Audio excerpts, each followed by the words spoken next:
หินหรือหลายๆอย่างที่เขาสามารถทำได้แล้วเหลือแต่ร้อยโตต้องสิใส่อุปงค่าปิติขึ้นมาใส่อุปงค่าปิติถ้ามันร้อยวิธีที่เฮาเทียบอุณหภูมิเฮาก็ขึ้นเป็นปกติของเฮาอยู่แล้วเฮาสิปล่อยให้มันสั่นซ้ายโยกขวาก็เฮาก็เฮ็ดเป็นปกติได้อยู่แล้วแต่ถ้ามันสิลอย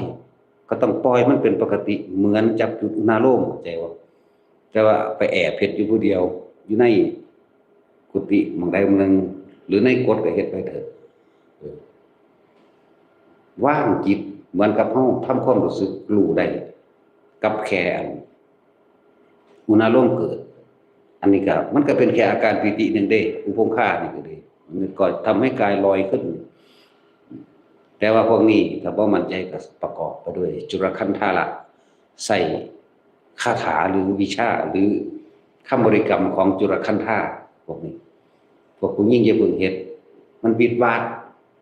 ภาษาใดสำนั้นนั้นก็โอ้โหตื่นเต้นเป็นตาย่างนะ